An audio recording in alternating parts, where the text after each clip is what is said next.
Yo, what's good everybody? I'm back with another video, and by the title of the video, we're talking about Bradley Beal and the Los Angeles Clippers right here on this channel. Let's go get into it. So here we are in the dead of the offseason, where most moves are scarce and summer league is almost fully wrapped up. We've heard all season about Bradley Beal possibly being dealt, whether it was before the trade deadline, at the trade deadline, during the draft process, or even in this case, the offseason. The situation was pretty sticky because of Bradley Beal's no trade clause. If you don't know what a no trade clause is, it can be a part of a player's contract to make it so they can only get traded if they are approached by the GM and they have to approve the trade themselves. They can't just be sent somewhere without being talked to first. It has to be agreed on by both sides. Since Bradley Beal had the no trade clause, he had all the leverage since he's sitting on $50 million and a player option. So of course he accepts his player option to opt into the $50 million deal just this next season. Obviously, the Suns didn't want him on the team as they already shipped Kevin Durant to the Rockets. So them trading KD shows it's clear. We gotta move off Bradley Beal, Kevin Durant, keep Devin Booker, and kind of build around him again. So that's what the Phoenix Suns have done. Bradley Beal agreed to a buyout, which means he is going to be an unrestricted free agent. He could have picked any team in the league that had interest towards him, but he ended up choosing the Los Angeles Clippers. He's now there with Kawhi Leonard and James Harden.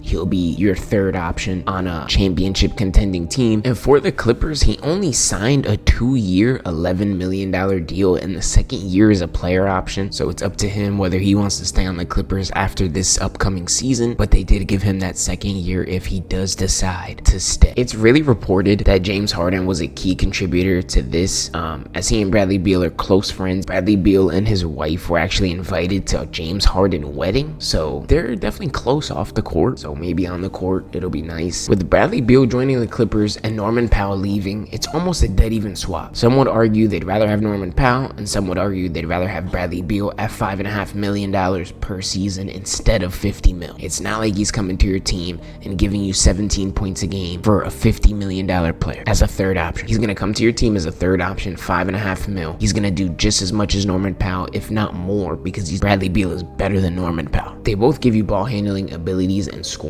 as a third option, but Bradley Beal's ceiling is just overall higher than Norman Powell's, at least to me. Bradley Beal can also play make, not all the time and not very well, but he can do it, and of course he can hit shots, whether he's on the ball, dribbling, or whether he's off the ball on a catch and shoot. He was almost 50-40-90 just last season on the Suns. So for people that are saying he's trash, you just don't know basketball. But for $50 million, I could see why you make that claim. But for $5.5 million, if you're gonna get a player that can give you 17 to 20 a game as your third option, you should be happy as a Clippers fan. Bradley Beal is really only 32. I know in the NBA that's more of an older player's age, but 32 compared to Harden at 36 going into next year. Kawhi's gonna be 34, but he's had so many leg injuries. It's just different. Bradley Beal's 32. He can still carry the offensive load. Norman Powell was just 32. He just had his best season ever. You take the win when you get Bradley Beal. The Clippers always have this expectation of being a championship contender year after year. And after last season, where they lost in 7 to the Nuggets in an insanely close series, I don't expect them to make the finals or even the conference finals this year. I called myself in the bluff last year. I found the smoke screen and I ate it up.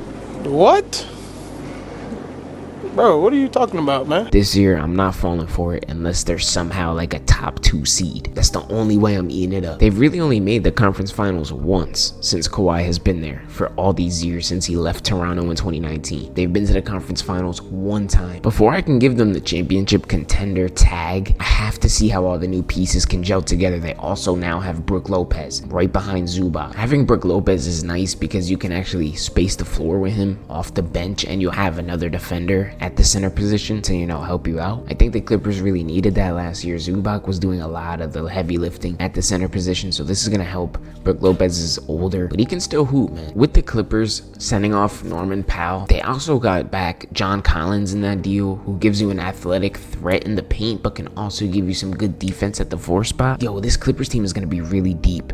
They have a lot of pieces and a lot of good role players that, actually want to play defense. They have 2 ball handlers now on the ball. ball that they can play in James Harden and Bradley Beal. While Norman Powell was the biggest name you lost, you have 3 guys who will give you valuable minutes at any point in the game: Brook Lopez, John Collins, and Bradley Beal. And all you lost was Norman Powell, and James Harden fixed his contract so you could bring in these guys. The team is kind of stacked. If you look at the roster up and down, the team is kind of stacked. If the Clippers can continue to hang their hat on the defensive side of the ball and can get their offense to be super consistent, I think they have a chance at a title. Just like we saw with OKC, champion defense can win you a championship. Can you just continue to be a defensive-minded team?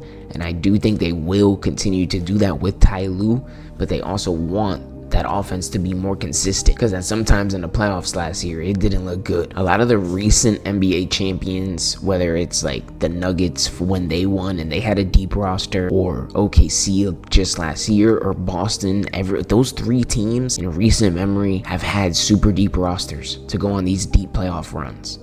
The Clippers have only added to what they had last year. You lose Norman Powell and you get 3 real rotational pieces. I have a question for you. If you made it to this point in the video, where do you rank the Clippers going into next season? Do you think they will be a playoff team, or do you not think they'll be a playoff team? Let me know down in the comments. If you enjoyed this video, please be sure to drop a like and subscribe. I'll be back on Wednesday with another video. I'm out of here, man. Peace.